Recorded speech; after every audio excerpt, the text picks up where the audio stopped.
White wash এড়ানোর মিশনে তৃতীয় ওয়ানডেতে মঙ্গলবার আফগানিস্তানের মুখোমুখি হবে বাংলাদেশ। আবুধাবিতে ম্যাচ শুরু হবে সন্ধ্যা ৬টায়।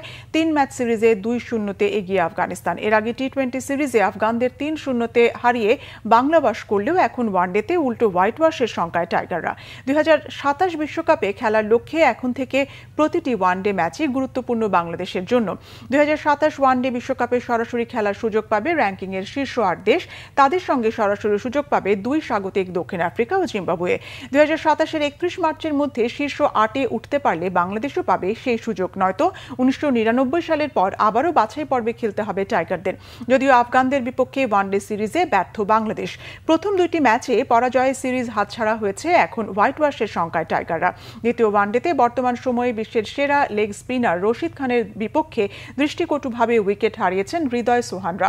একসময় টাইগারদের প্রিয় ফরম্যাট ছিল ওয়ানডে ক্রিকেট। সেই ফরম্যাটেই এই বছর ৭ ম্যাচে ৬টিতে হেরে বিশ্বকাপ অনিশ্চিত মেহেদী হাসান মিরাজের দলের।